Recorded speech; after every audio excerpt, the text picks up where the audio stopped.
Well, this week we begin Exodus chapter 5, and I'm going to change up a bit on you today. Usually I read to you from the complete Jewish Bible. This time I'm going to read from a version called simply the Scriptures. And it is for one reason only. Everywhere that the original Hebrew text includes the name of God, Yud-He Vav-He. I say Yehovah, some say Yahweh. That's what this translation adds back in.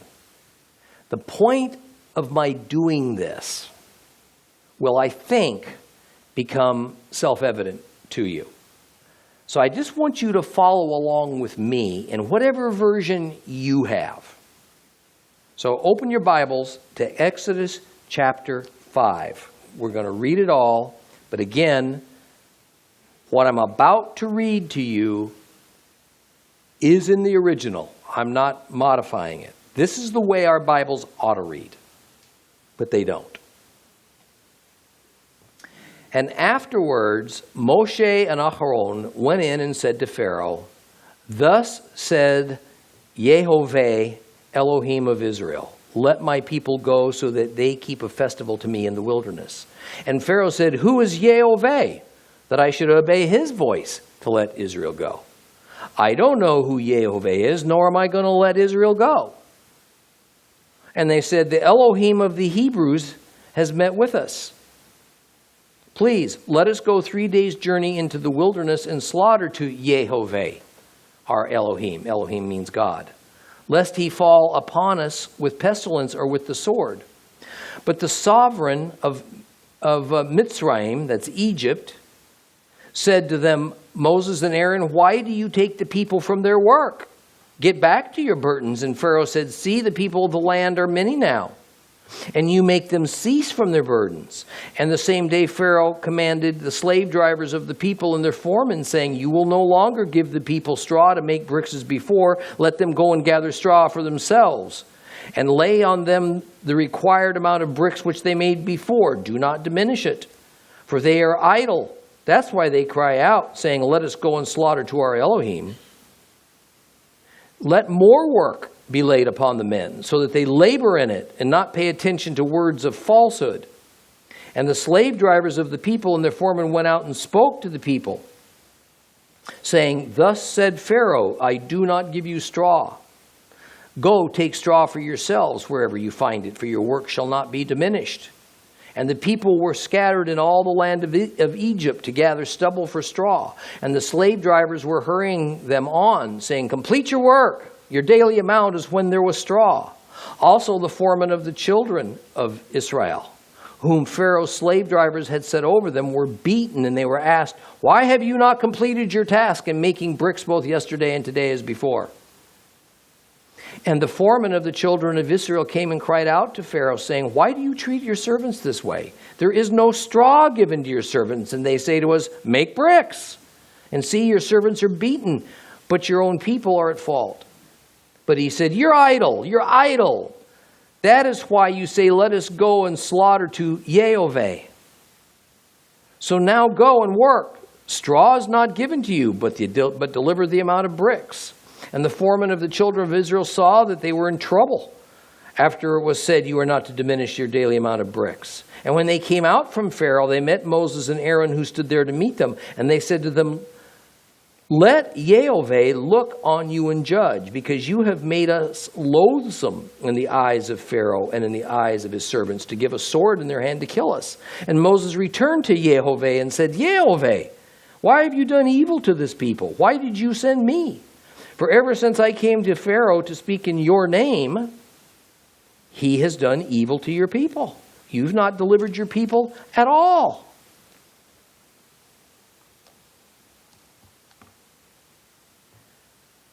Does it surprise you a little bit that God's name appears so many times in this chapter? It ought to. Bible translations over the years have tended to obliterate the use of God's name by replacing it with more generic terms, like just Lord or God. but by reinserting God's formal personal name as found in the original Hebrew, we get a clearer picture of just what was transpiring here between Moses and Pharaoh.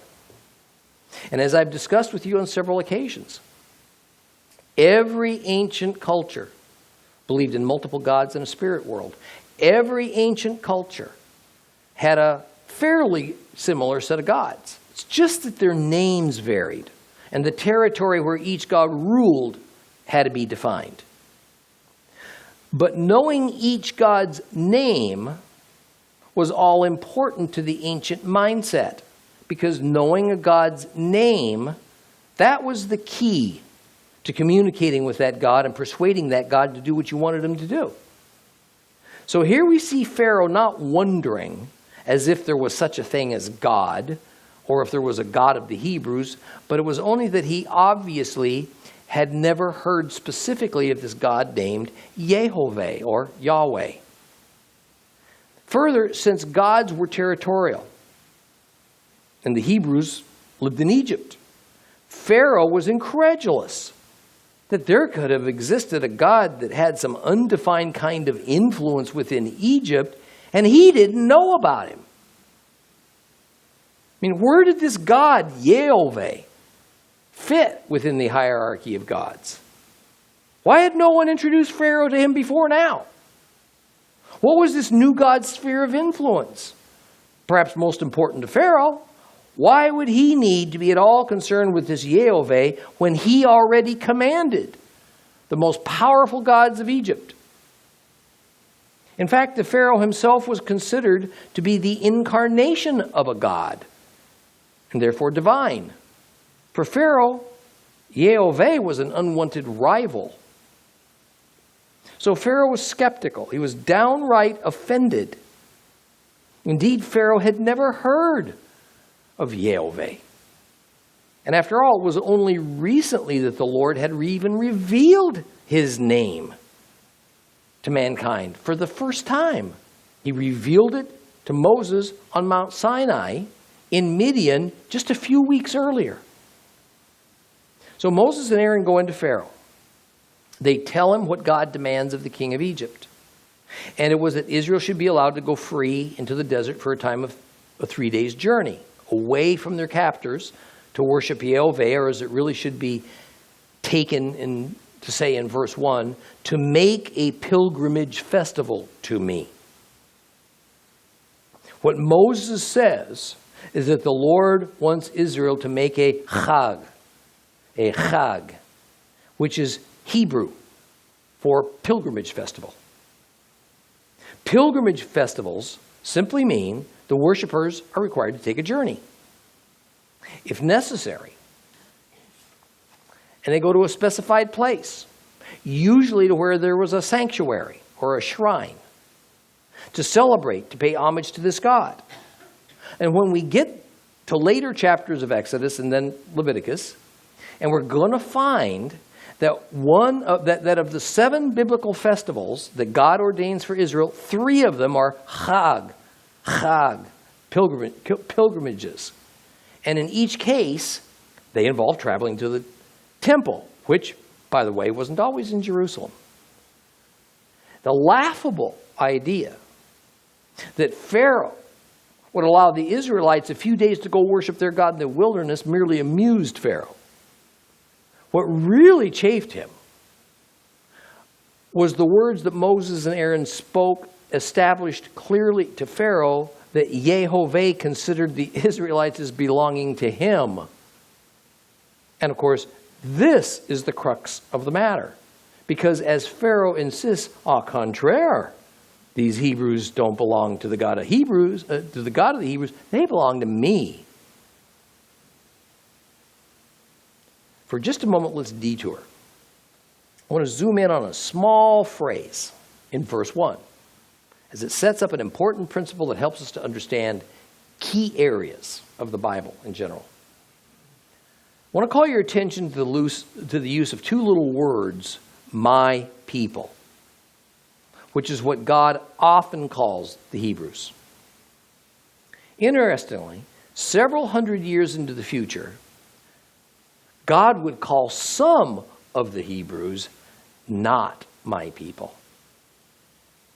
Now, what's important to understand is that in the Hebrew Scriptures, going back to a time just after Isaac was born, perhaps 600 years earlier from the time we're at in Exodus, God began referring to the Hebrews as his Ami, Hebrew for my people. Now, the word or Ami, people, is not to be taken into the sense of random individuals, nor is it used to refer to an anonymous group of individuals like some crowd somewhere. For instance, from where you are sitting, just if you kind of turn around and look at all the people around you, Ami is not people in that sense. It's not simply some number of generic human beings gathered together. Rather, people, Ami, is somewhat synonymous with the word nation. So Ami is a group of humans with a common heritage. Whether that heritage is natural or adopted, that is, Israel is a separately identifiable people, a nation. Yet Ami is not precisely synonymous with nation.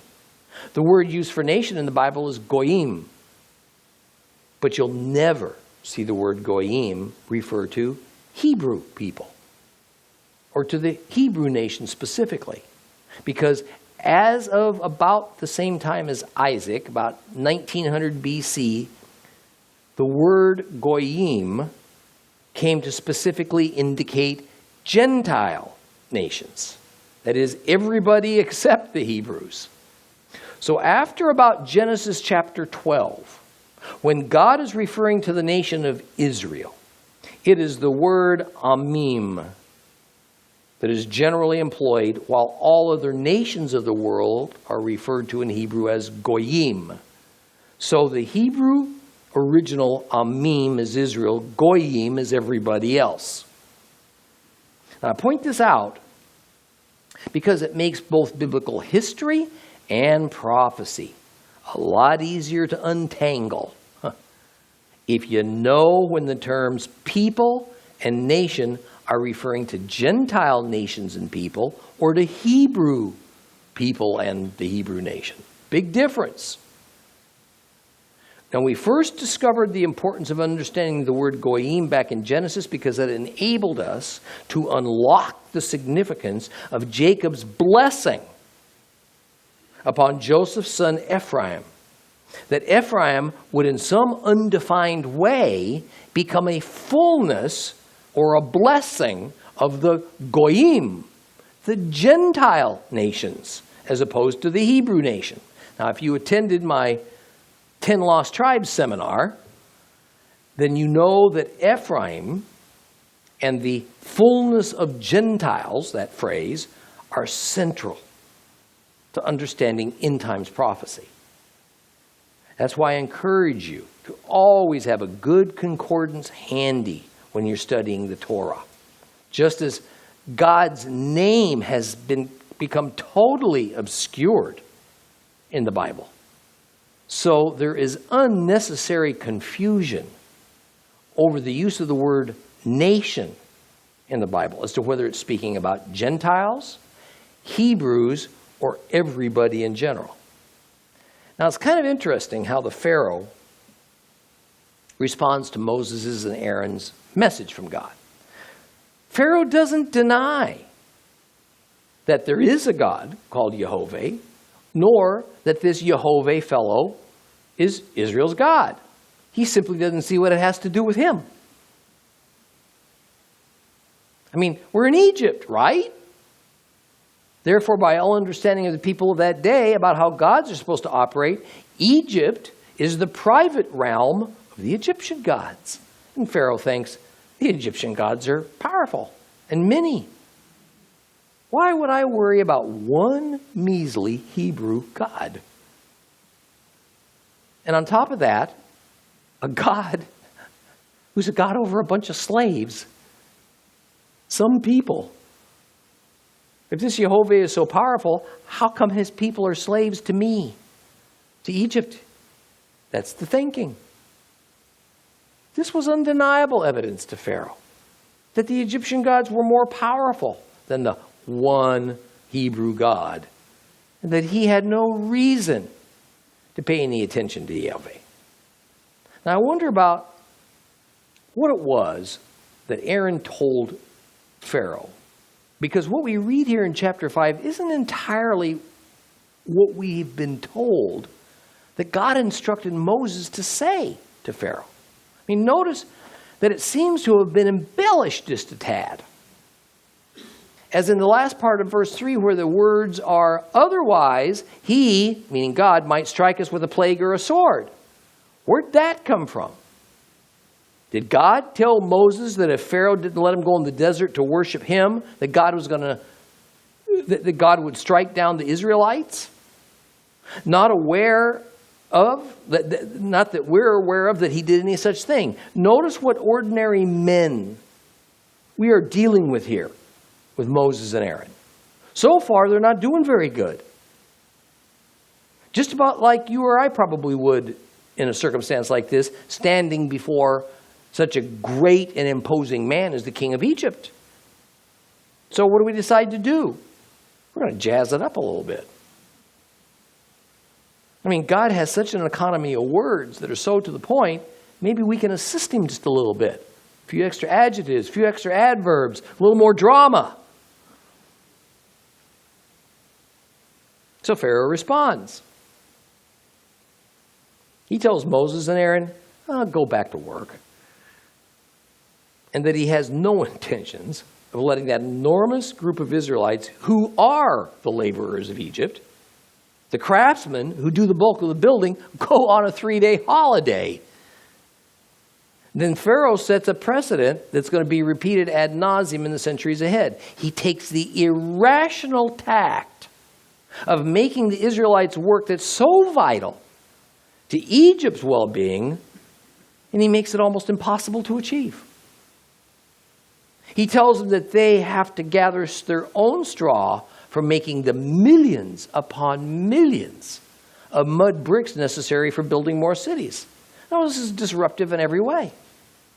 And would have had the result of fewer bricks, not more. And this is attested to in verse 12, where it says the people had to stop their brick making and scatter throughout the land of Egypt to fetch straw that added the necessary strength to the mud bricks.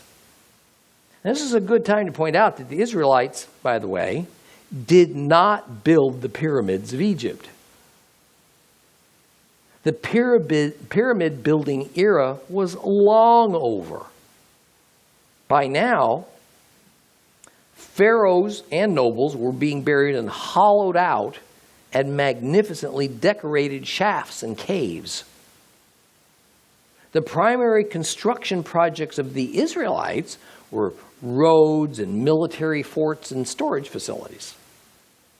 And the primary building material was mud brick, not stone.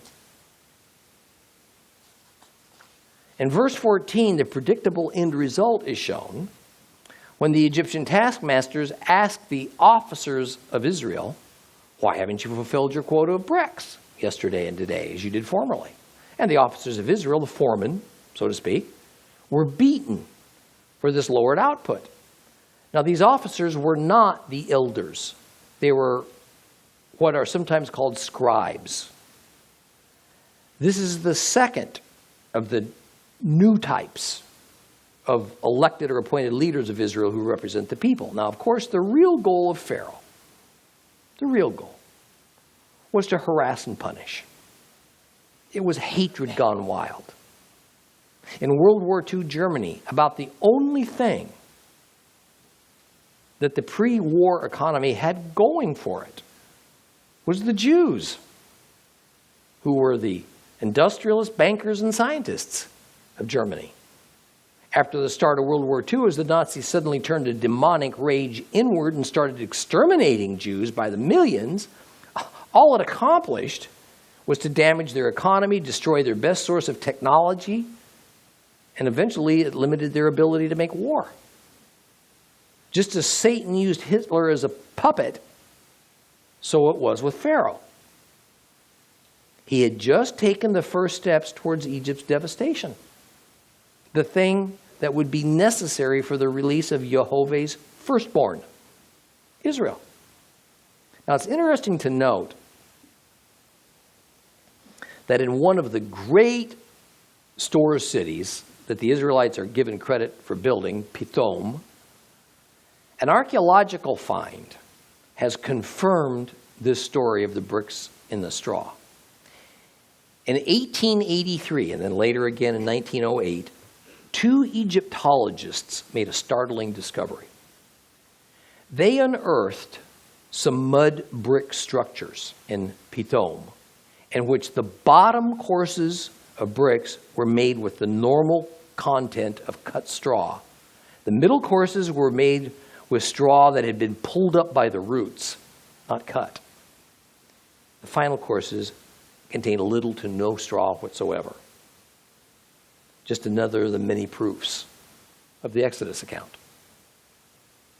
Now the scribes, the Hebrew foremen, beaten and now pretty irate, they turn on Moses and Aaron. In fact, they go around Moses and God, and they go directly to Pharaoh. Now he, of course, has no interest in their problems. How quickly faith can disappear, huh? I mean, just a few days earlier, they were fully persuaded and prepared to follow Moses as God's deliverer of his people. Today, with Pharaoh's decree that they have to go gather their own straw, and with the physical punishment inflicted upon the foreman for failure to make their quota of bricks, they call on this same God now to judge Moses, to punish him.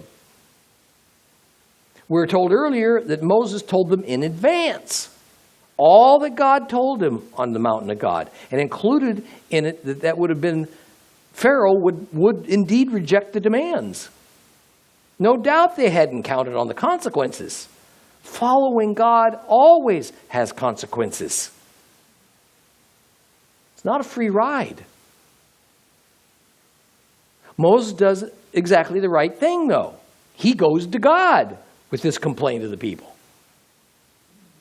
Moses completely understands the Hebrews' upset at this turn of events. He feels terribly responsible. Now, let's be sure we get the correct tone of Moses' inquiry of God in verse 23. He was humble. He was concerned for the people. Had he done something he wasn't supposed to do? I mean, was there something he didn't do he should have done? I mean, how many times I have asked God this question when a direction I was so sure God had ordained for my life suddenly met with what seemed to me a pretty major bump in the road. Moses demanded nothing of God. He wasn't angry with God. Really, Moses was seeking reassurance. He was seeking confirmation that he was indeed obeying. Moses was learning. Well, let's continue our story now in Exodus chapter 6. We'll go back to our complete Jewish Bible for this chapter. Open your Bibles to Exodus chapter 6. Exodus chapter 6. If you have a complete Jewish Bible, it's page 65.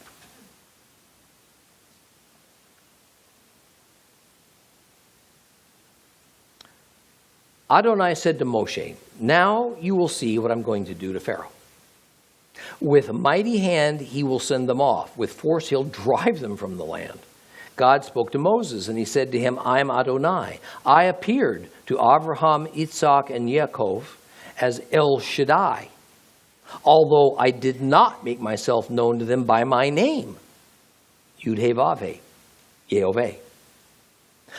Also with them I established my covenant to give them the land of Canaan, the land where they wandered about and lived as foreigners. Moreover, I have heard the groaning of the people of Israel, whom the Egyptians are keeping in slavery, and I have remembered my covenant. Therefore say to the people of Israel, I am Adonai, I will free you from the forced labor of the Egyptians, rescue you from their oppression, redeem you with an outstretched arm and with great judgments. I will take you as my people, I will be your God. Then you will know that I am Adonai your God, who freed you from the forced labor of the Egyptians. I will bring you into the land which I swore to give to Abraham, Isaac, and Yaakov, but I will give it to you as your inheritance. I am Adonai. Now Moses said this to the people of Israel, but they wouldn't listen to him because they were so discouraged. Their slavery was so cruel. And Adonai said to Moses, go in and tell Pharaoh, king of Egypt, to let the people of Israel leave his land. Moses said to Adonai, look, the people of Israel haven't listened to me. How will Pharaoh listen to me, poor speaker that I am? But Adonai spoke to Moses and Aaron and gave them orders concerning both the people of Israel and Pharaoh, king of Egypt, to bring the people of Israel out of the land of Egypt. These were the heads of their families. The sons of Reuben, the firstborn of Israel, were Hanok, Palu, Hetzron, and Carmi. These were the families of Reuben. The sons of Shimon, Simeon, were Yemuel, Yamin, Ohad, Yakin, Zochar, and Shaul, the son of a Canaanite woman. These were the families of Shimon. These are the names of the sons of Levi with their descendants, Gershon, Kahat, and Merari. Levi lived to be 137 years old. The sons of Gershon were Libni and Shimi with their families. The sons of Kahat were Amram, Yitzhar, Hebron, and Uzziel. Kahat lived to be 133 years old. The sons of Merari were Machli and Mushi. These were the families of Levi with their descendants. Amram married Yehocheved, his father's sister, and she bore him Aaron and Moses. Amram lived to be 137 years old. The sons of Yitzhar were Korach, Nepheg, and Zihri. The sons of Uzziel were Mishael, Eltsaphan, and Sitri. Aaron married Elisheva, daughter of Aminadab and sister of Nachshon, and she bore him Nadab, Abihu, Eleazar, and Ithamar. The sons of Korach were Asir, Elkanah, and Aviasaph. These were the Korchi families. Eleazar, the son of Aaron, married one of the daughters of Putwel, and she bore him Pinchas. These were the heads of the families of Levi, family by family. These are the Aaron and Moses, to whom Adonai said, bring the people of Israel out of the land of Egypt division by division, and who told Pharaoh, king of Egypt, to let the people of Israel leave Egypt. These are the same, Moses and Aaron. Now on the day as Adonai spoke to Moses in the land of Egypt, he said, I am Adonai. Tell Pharaoh, king of Egypt, everything I say to you. Moses answered Adonai, look, I'm such a poor speaker, Pharaoh won't listen to me.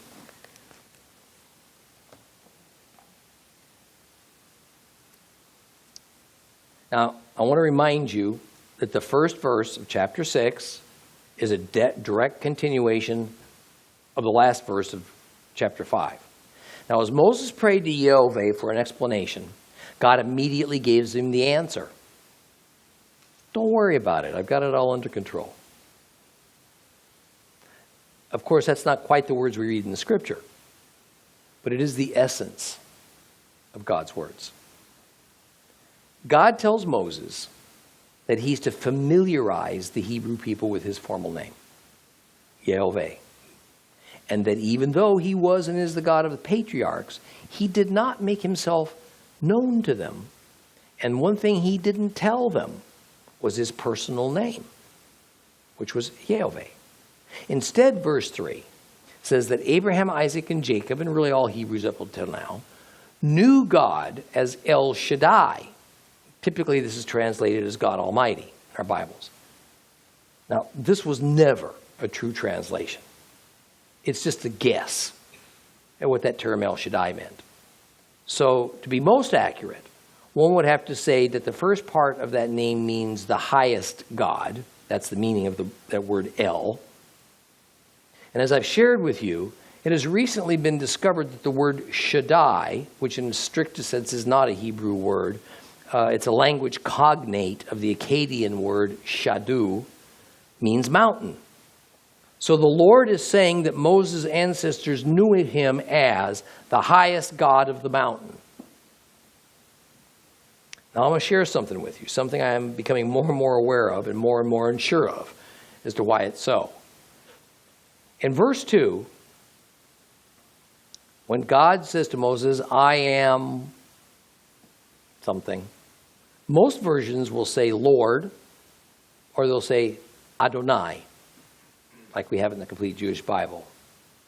I am the Lord. And since Lord, follow me, is just the English translation of the Hebrew word Adonai, Lord and Adonai mean the same thing. But the original Hebrew is not either of these two words. It's Yud-Heh-Vav-Heh, Yehovah, God's personal name. And there's no Bible scholar I'm aware of that would even argue the point. The Hebrew letters Yud-Heh-Vav-Heh are there. And they're there in 6,000 other places in the Old Testament. 6,000. So the question is, why is it the majority of the time that the original Hebrew uses God's personal name, Yehovah, that our translations elect to use the term Lord or God? Why? Now, I can understand why Jews, even Messianic Jews, do this. It's because they've had a tradition for over 2,300 years against uttering or even writing the word God, let alone using his formal name. So why do Gentile Christians follow suit? This is such a pet peeve of mine.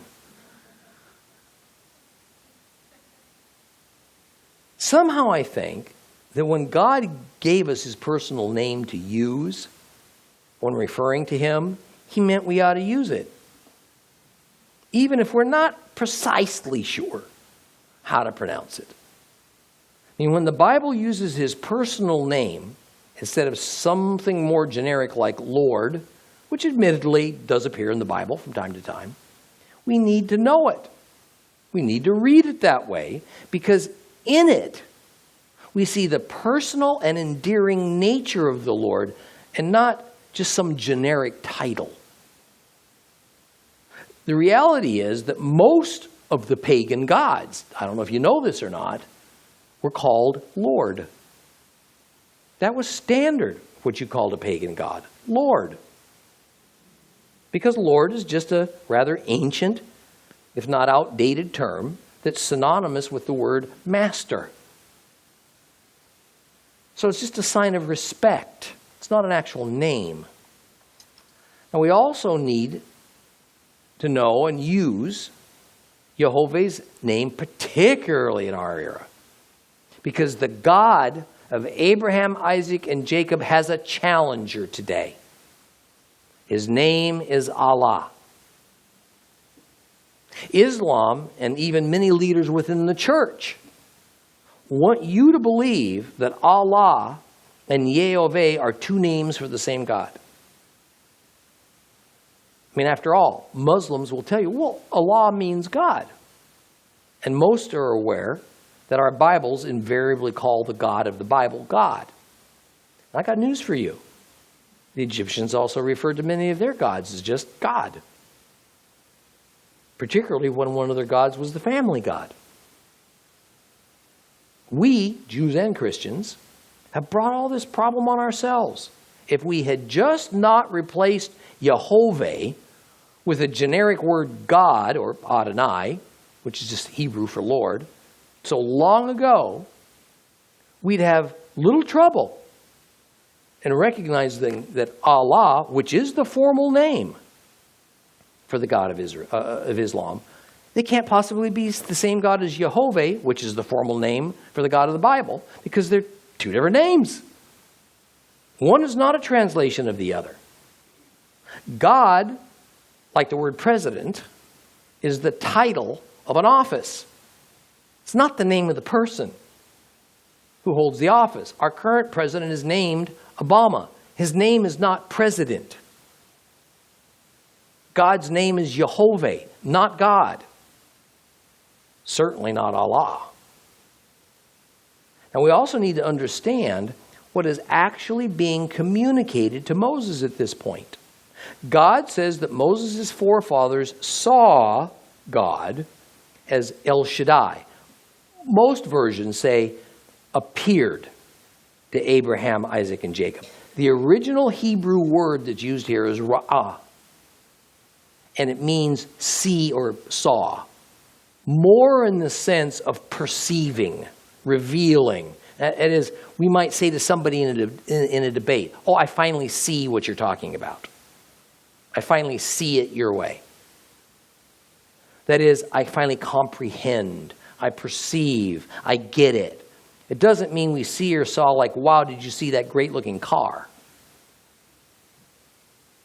It's not about our optic nerves operating correctly as it is to behold, to grasp the essence of something.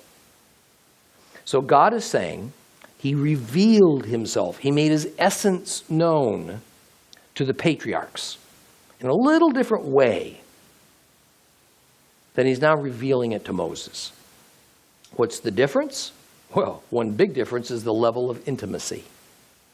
It's like the difference between addressing me as the less personal pastor or Mr. Bradford and the more personal Tom. Over time, God was making himself more known. He's making himself more personal, more accessible. Progressively, God is revealing himself to mankind, and this really is what we see happen throughout the Bible.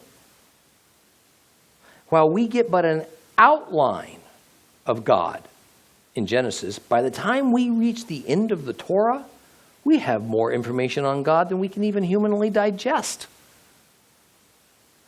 The next to the last revealed manifestation of God that we will read about in the Bible is Yeshua, Jesus. And Jesus made the relationship between God and man about as personal as it gets. He became one of us. He walked among us. He shared the woes of fleshly human existence with us. I say almost because when Jesus left, we then received the Holy Spirit. God no longer walked among us, external to us. He took the next step. Now he set up living within us. That's pretty profound. In the most literal possible sense, God dwells within us, internal to us. In verses 3 and 4, Moses would have understood that the point God was making was that he was giving more of himself to Moses than he did to Moses' ancestors, Abraham, Isaac, and Jacob. That's what he was telling him. I'm giving more of myself to you than I ever gave to them. Jehovah was also going to give more of himself to Israel. And we see in verses 4 and 5, God once more established his universal reign over all. He reminds Moses that he was the Hebrews' God up in Canaan in verse 4, just as he was their God down in Egypt. And he has heard their cry for help. He also makes it quite clear that now, some 600 years after it was established, his covenant with Abraham, every last detail of it still stands. He gives Moses a message to take back to the people of Israel who were by now so discouraged at having their workload increased when what they thought was about to come about was relief from their oppression. And he gives them a message full of love and hope. His message to him is this: I, Jehovah, will bring you out of Egypt. I, Jehovah, will rescue you from your servitude to all that is Egypt. I, Jehovah, will redeem you. Further, I will take you as my people. I will be your God. I will bring you to the land of promise. I will give it to you, Israel, as your possession. I, Jehovah, I'm going to do it all. Israel, all you have to do is receive it as a blessing. What a deal.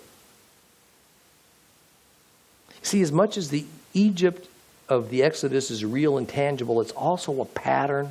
It's a type. Egypt itself is going to be used throughout the rest of the Bible to represent servitude to a foreign master in a foreign place. a way of life that was not meant for God's people. But Egypt is also representative of the place where we all resided before we cried out to God to rescue us. When Christ came and made it possible for Gentiles to be joined to God's covenants with Israel, this list of promises we just read in verses 6 through 8, this list of I wills became applicable to all mankind who would trust in God's provision. God will bring everyone who trusts the Lord Yeshua out of servitude, out of the foreign place that we live. He will redeem us. He will take us as his people. He will be our God. He will bring us to the eternal land of promise. Every promise of this new and abundant life that we receive through Christ, it originates right here in the Torah. And here's the thing. Who does it? God. God does it all. Moses took the message that God gave him. He spoke it to the people. And what did they do? They wouldn't receive it. The reason they wouldn't receive the message of their deliverance, of their salvation, is contained in verse 9. And depending on your version, it is generally that the Israelite spirits were crushed. They were physically exhausted from their hard labors. You know, it's near to impossible to hear God when we are living constantly out of breath due to hyperactivity. Never slowing down. And when we're consumed and defeated by our never-ending, demanding fleshly necessities or the bitterness of our souls. The Hebrews were in servitude to Egypt because they were forced to be. We are in servitude because we were born into that condition. Just as God wanted to rescue Israel, he wants to rescue us. He wants to rescue you. But the Hebrews couldn't then, and only a very few of mankind can now, hear, accept that message of a free redemption. So you say you want to be a prophet of God. Well, here's Moses. The Pharaoh laughs at him. And Moses' Hebrew brothers want to skin him. And God tells him, it's time to go see Pharaoh again. Oh, man. I mean, what appeared to be a settled matter with Moses not long ago once again is in doubt. As Moses says to God, now look, if the people of Israel won't listen to me, why is Pharaoh going to listen to me? Actually, what verse 11 literally quotes Moses saying is, I am of foreskinned, in other words, uncircumcised, lips. Now, this is an idiom. It means that his speech is poor.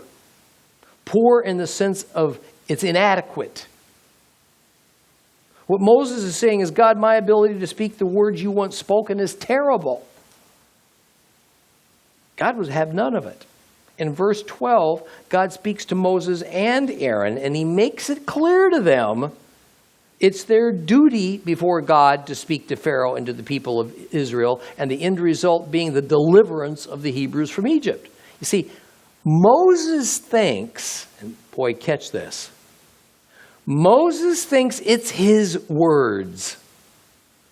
Moses thinks it's how he phrases those words, how he pronounces those words, whether or not he appears confident and prepared as he speaks those words to the people. That's the key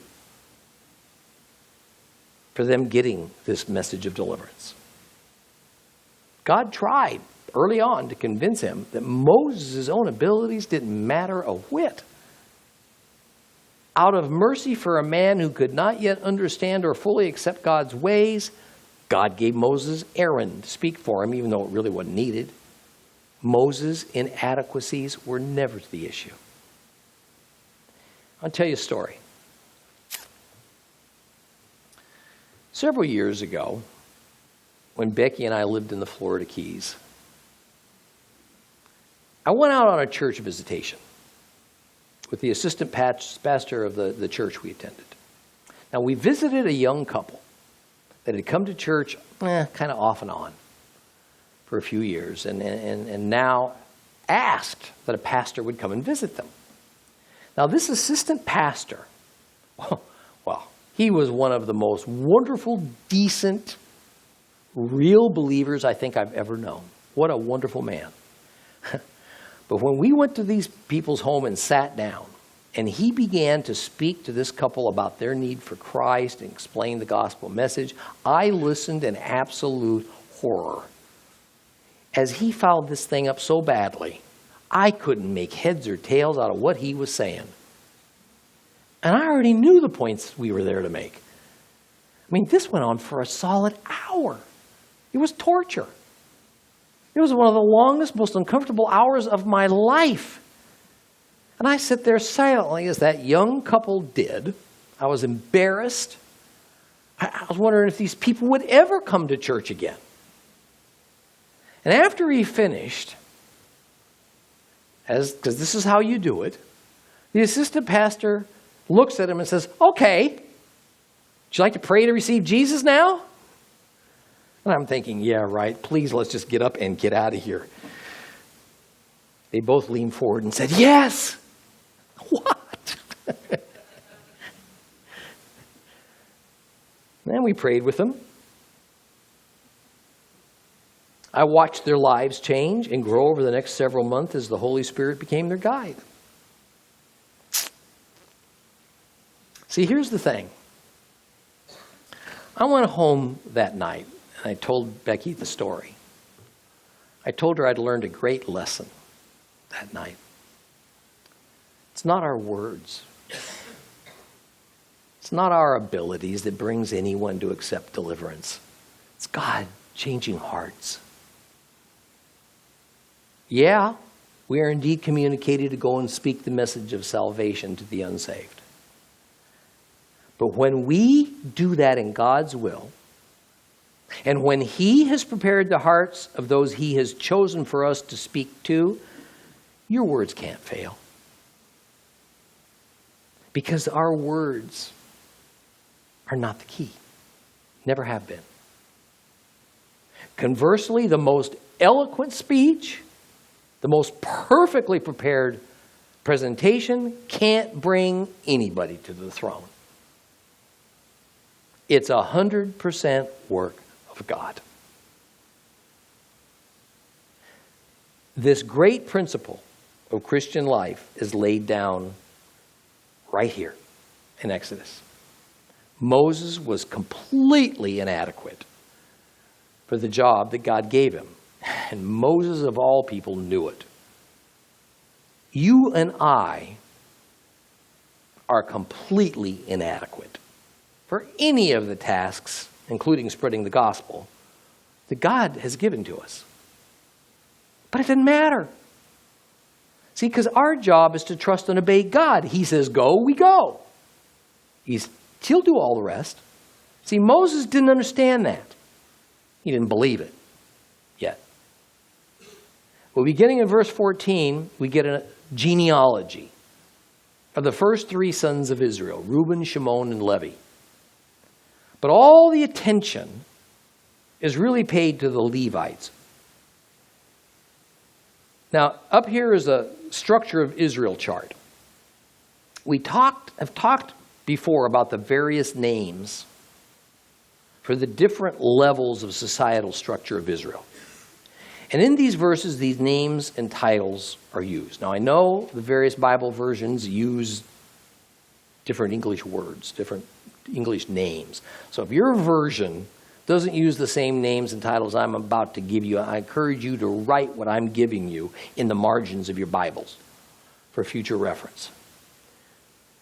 Look at Exodus 6:14. It says, these are the heads of the fathers' houses. Where it says heads, the Hebrew word is rosh.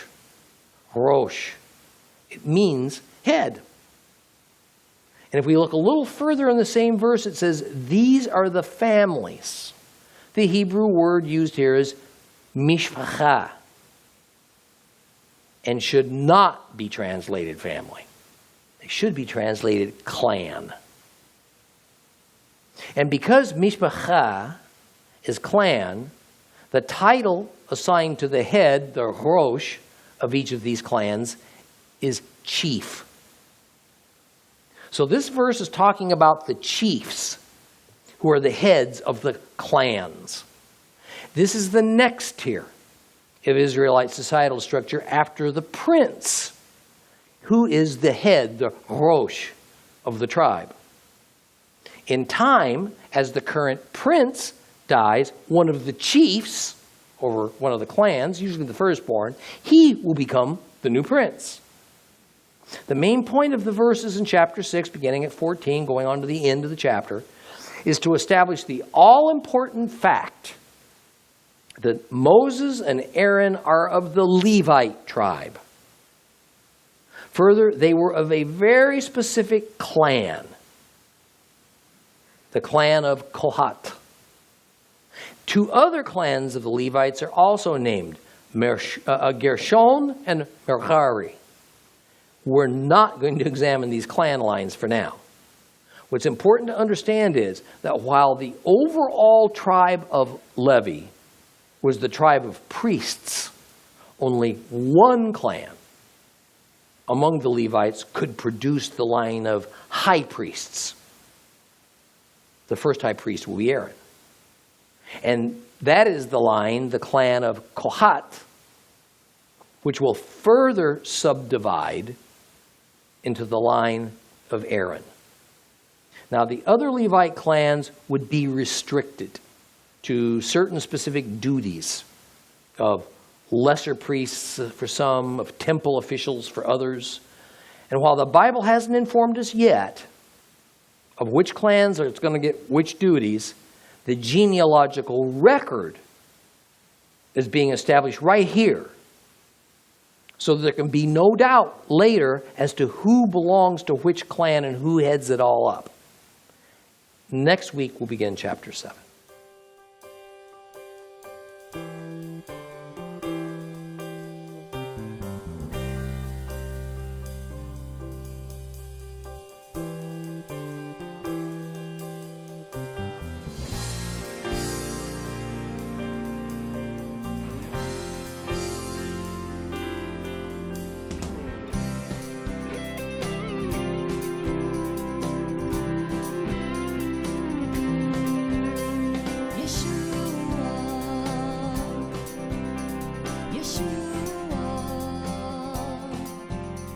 Yeshua.